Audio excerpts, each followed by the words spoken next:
On today's show, put some respect on the Houston Rockets as they beat the Cavs for the second time this week. Alperen Thompson is the X factor for this team. A huge bounce back performance for Jalen Green, and Alperen Sengun punching his All-Star ticket as he absolutely dominated the Cavs all defensive front court in Evan Mobley and Jarret Allen all night long. It's all coming up right here at Locked On Rockets. This is Mission Control, Houston. Ignition sequence start. 6, 5, 4, 3, 2, 1.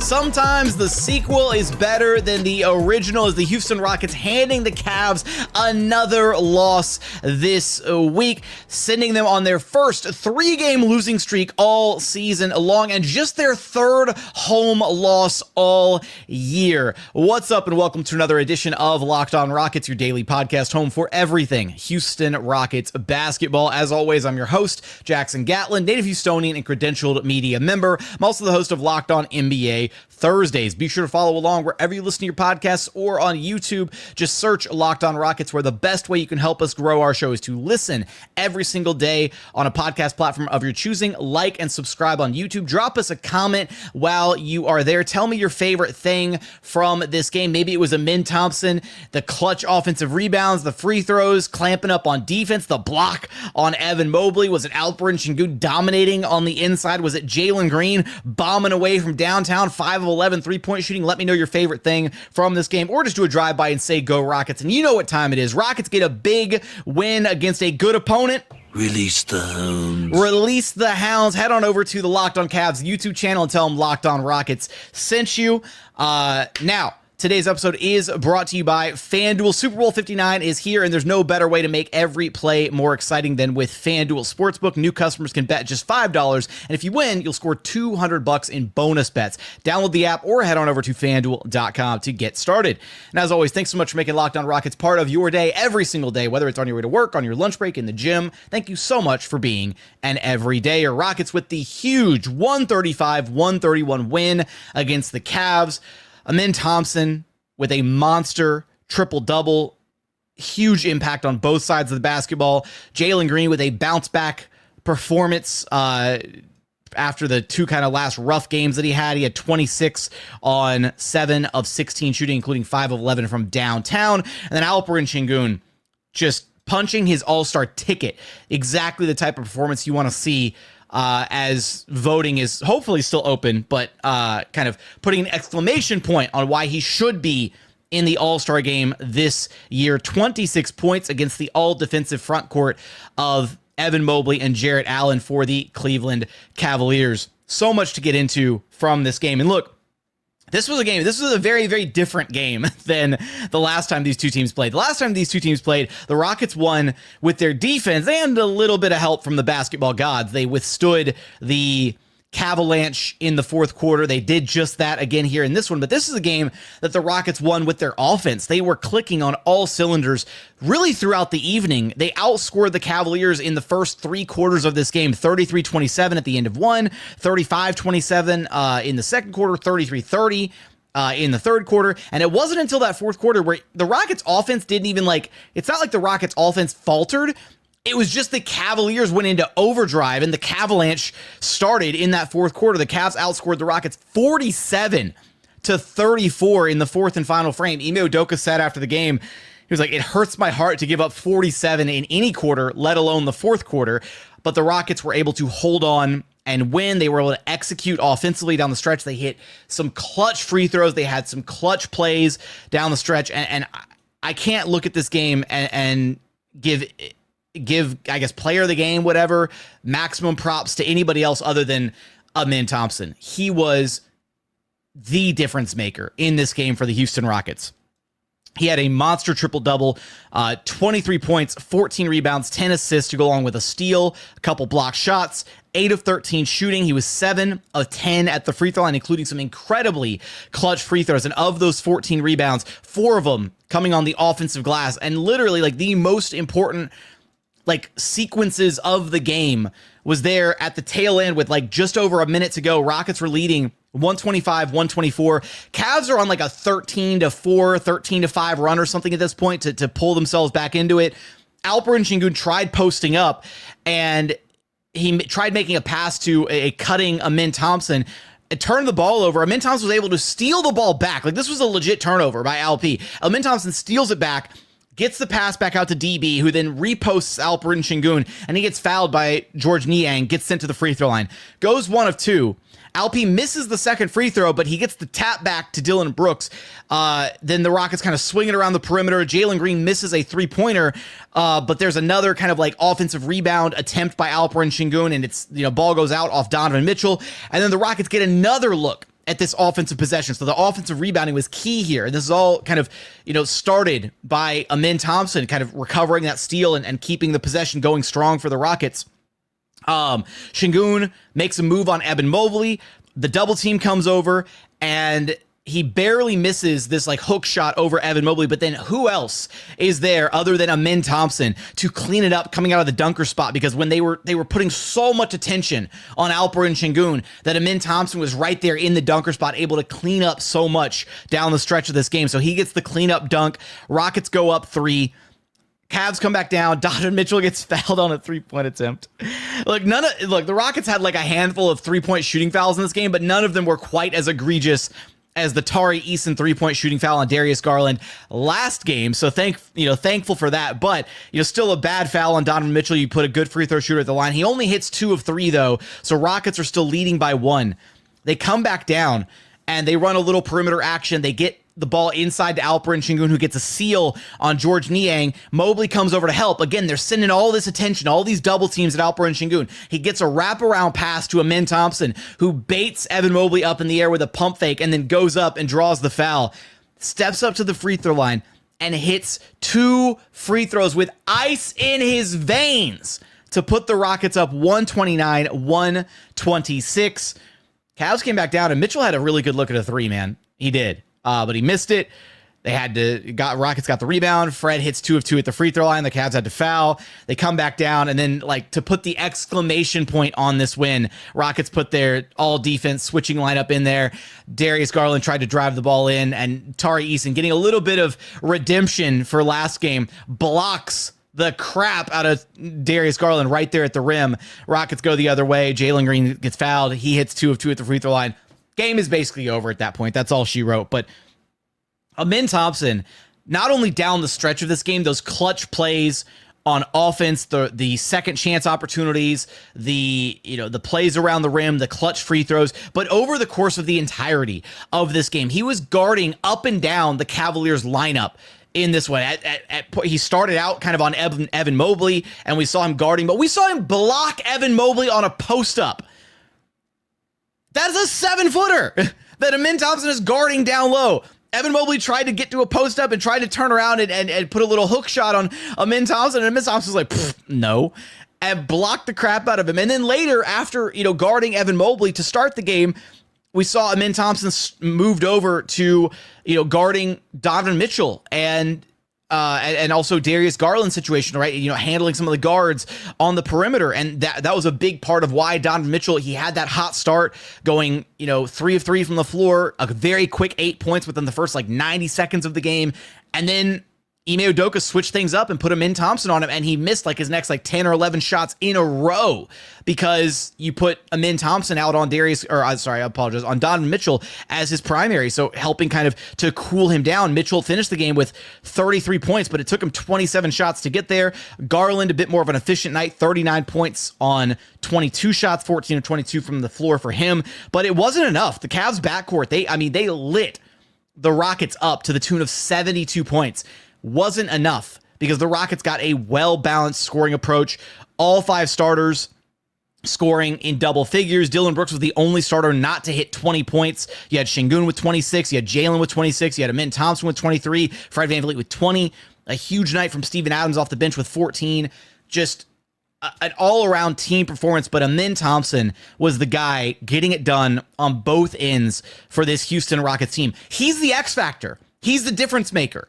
This is the thing, the fabric of this team changes completely when you have that release valve of Amin Thompson playing out of the corner, able to cut in from the baseline, or playing out of the dunker spot and able to be that release valve for Alperen Sengun when the double teams come, or to just have him crashing the offensive glass like he did on that hook shot by Alp that just barely rolled off the rim. Those are the things that Amin Thompson brings to the table offensively. That's why even though he's not a knockdown three-point shooter or a floor spacer, he still gives you so much on the offensive side of the ball. And that's not even including all the transition opportunities, him, igniting the fast break, him filling the lanes in transition, all the different things that he does. He completely transforms this Rockets team.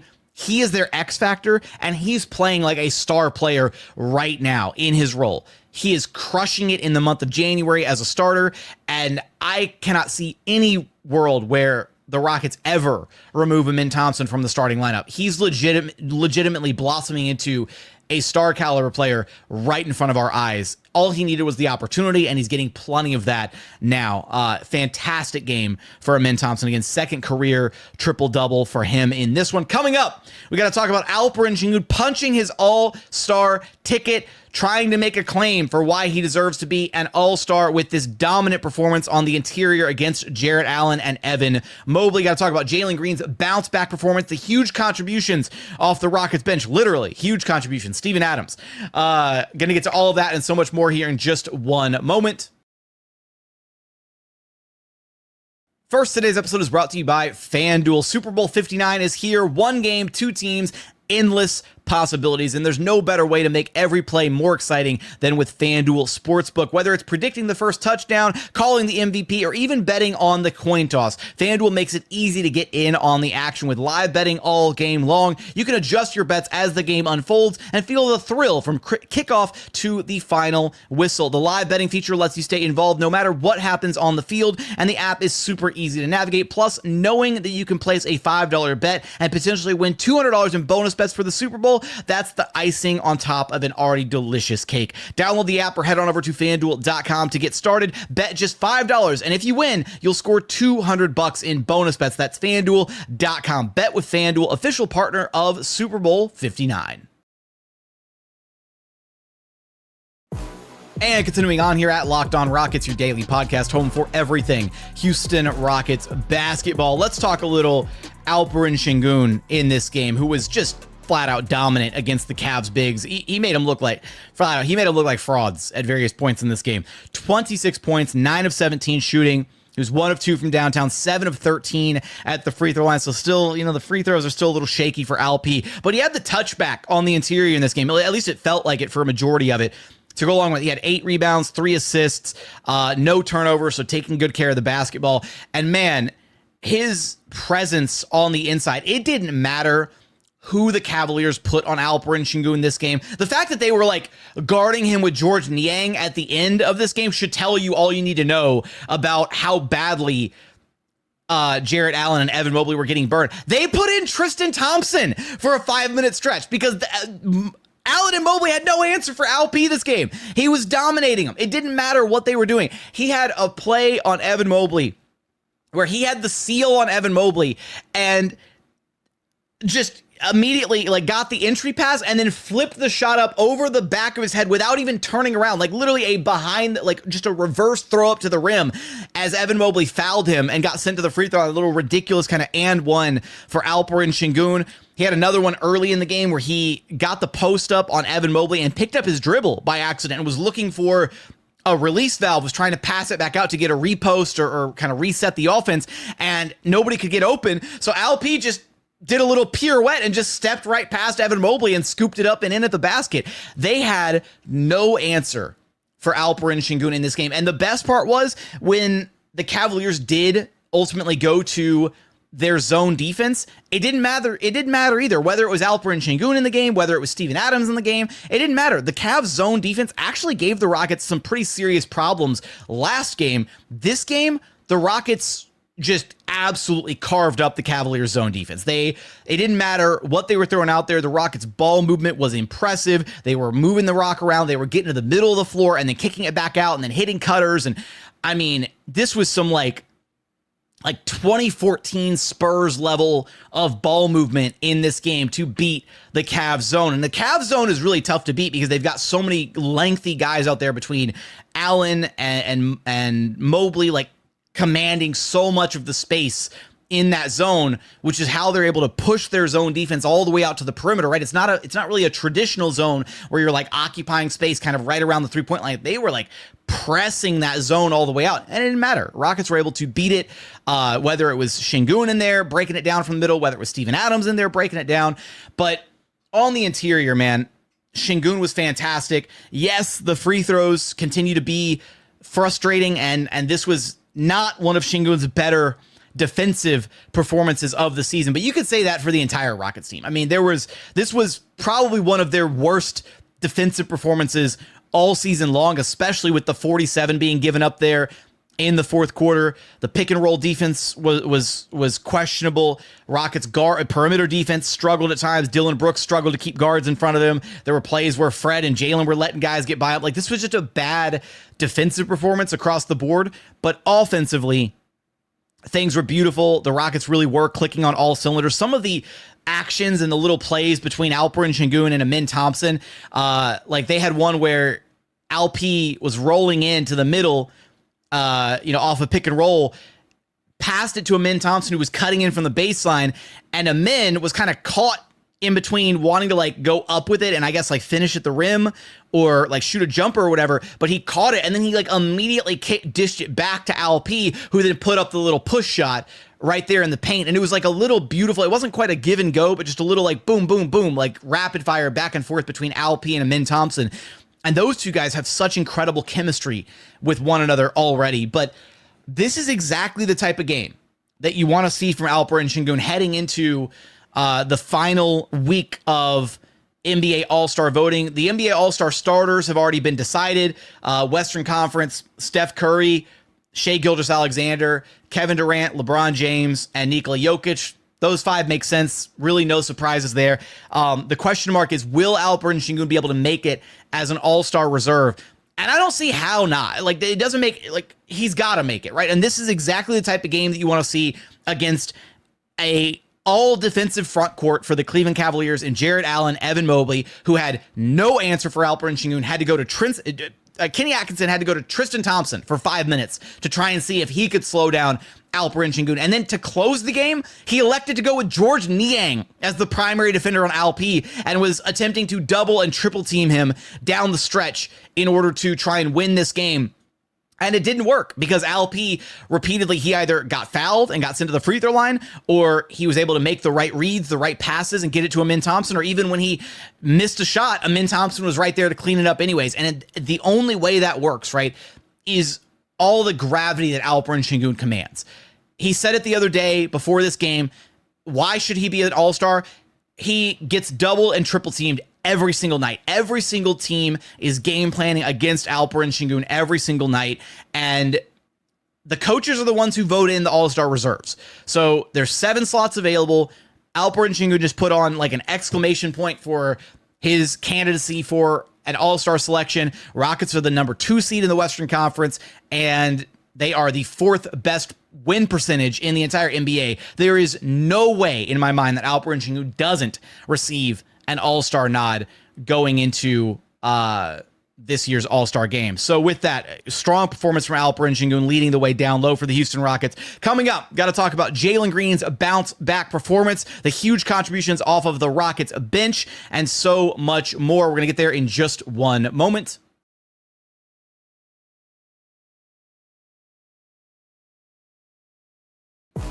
And final segment here at Locked On Rockets, your daily podcast, home for everything Houston Rockets basketball. So good to see Jalen Green shake off the last couple games and get back to how he's been playing in this month of January. 26 points, 7 of 16 shooting, which on the surface, that 7 of 16 might not look fantastic. You're like, it's not great efficiency. First off, he was fantastic from downtown, 5 of 11 shooting from beyond the arc. He got to the free throw line, though, and that was the really big thing, is when Jalen Green has the 3-ball going the way that he did in this game, defenders have to play up on him. They have to play up, and he's got that insanely explosive first step. And for him to be able to, have defenders guarding him that far out on the perimeter, it makes it so much easier for him to then get downhill, drive into the basket, draw free throws, get to the free throw line, see the ball go through the hoop, and keep that rhythm going, right? Keep it, stay locked in, stay in rhythm, all that stuff. And he still had a couple good finishes inside the arc as well. He had one where he drove in the first half and was drove in and completely shielded Jarrett Allen off of him, tucked his shoulder directly into Jarrett Allen, who was again on the move trying to keep up with Jalen Green, which is a damn near impossible task on the drive. And then he kind of put him underneath the rim to where he couldn't block his shot because he was on the other side of the rim as Jalen went up with his left hand and finished there at the basket. So some good moments from Jalen Green getting downhill and getting to the free throw line. But ultimately, it really was just making the right reads and knocking down those perimeter shots. He had some really big threes in this game to go along with 3 rebounds and 4 assists and only a couple of turnovers. That was a big key for the Rockets in this game. Even though the Rockets are undefeated when they turn the ball over 20 plus times this season, which again, I don't know if that's just luck at that point that they've won those games, but they took good care of the basketball in this one, which is something they did not do last game. Rockets only had, 11 turnovers in this game? Yeah, 11 turnovers, and that only turned into 15 Cavs points. So they kind of got back to what they do, which is taking care of the basketball. The other thing that they did a ton of this game is they just had the Cavaliers in foul trouble literally all night long. Cavaliers finished with way more free throws than the Rockets did, and a big part of that was the insane. It was at least 3 times, maybe 4 times this game that the Rockets fouled 3-point shooters and put them on the free throw line. So that's 9 free throws that they basically gift wrapped to Cleveland. Here you go, please take these. But the Rockets got in foul trouble very early on in a bunch of these quarters and were able to take advantage of those opportunities, getting to the free throw line, playing this really aggressive brand of basketball, getting back to their identity, their physicality, imposing their will on this Cavs team. And some of that was obviously Jalen Green being able to get downhill. Alperen Sengun drawing fouls on the interior as well was a big one. Jarret Allen had 2 really quick fouls in this game, and Kenny Atkinson, credit to him, he trusted him to stay out there and not pick up his third, and he didn't.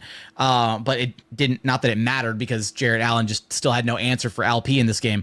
Jarret Allen in this one only 8 points, 5 rebounds. Evan Mobley only 7 points and 8 rebounds. Cavs front court just absolutely struggling to do anything with Alperen Sengun. Shout out to George Niang, though, 21 points on 7 of 9 shooting. He was lights out in this game alongside the Cavs backcourt.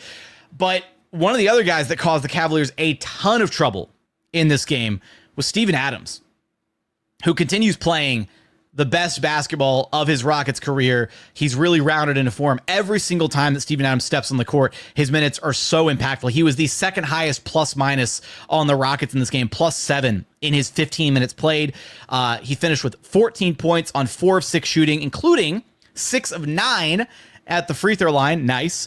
To go along with 4 rebounds, 2 assists, a steal, and a blocked shot. And look, this game was so wild. Kenny Atkinson wanted to win this game so bad, he started doing a hack of Steven Adams at the end of the third quarter. He was like, you know what? Steve-O can't hit free throws. Let's put him to the free throw line. And to Steven Adams' credit, he got into rhythm at the free throw line. Like Kenny Atkinson, actually, the Cavaliers fouled Steven Adams into rhythm at the free throw line, which is kind of ridiculous to think about. Adams has had his fair share of struggles at the charity stripe this season, but you put any player at the free throw line that many times, hopefully they're going to start to get it going. And that's exactly what happened with Steven Adams. I believe 14 points is a season high for him as a Houston Rocket. And again, knocking down all those free throws, basically Kenny Atkinson kind of gift wrapped the Rockets some points to in that third quarter. And, one of the reasons you do that, hack a Steve-O strat, whatever, is, it allowed Steven Adams to kind of get into rhythm and earn some points at the free throw line, but you do it to take the other team out of rhythm offensively. And credit to Steven Adams for putting an end to that BS really quickly by knocking down the free throws, but it also didn't take the Rockets out of rhythm, right? Normally that can be kind of like you're icing out your opponent kind of thing. You're taking everybody out of rhythm. You're not moving the basketball around. You're not running any sets. It's literally just a very fragmented, okay, you're playing defense, and then, all right, he gets fouled again. And he goes to the free throw line. You're standing around, hands on your hips, waiting for the free throws to go in. And it can be kind of a mental game that these coaches will sometimes play with the hack a Shaq strategy, whatever.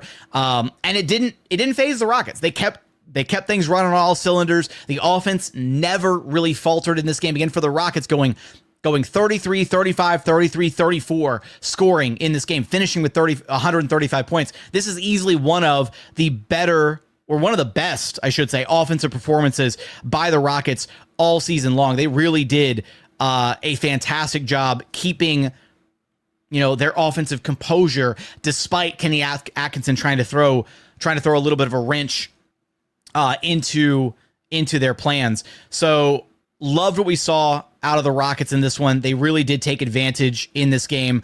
Downtown, they shot 46.4%, so the three-point shooting was absolutely there.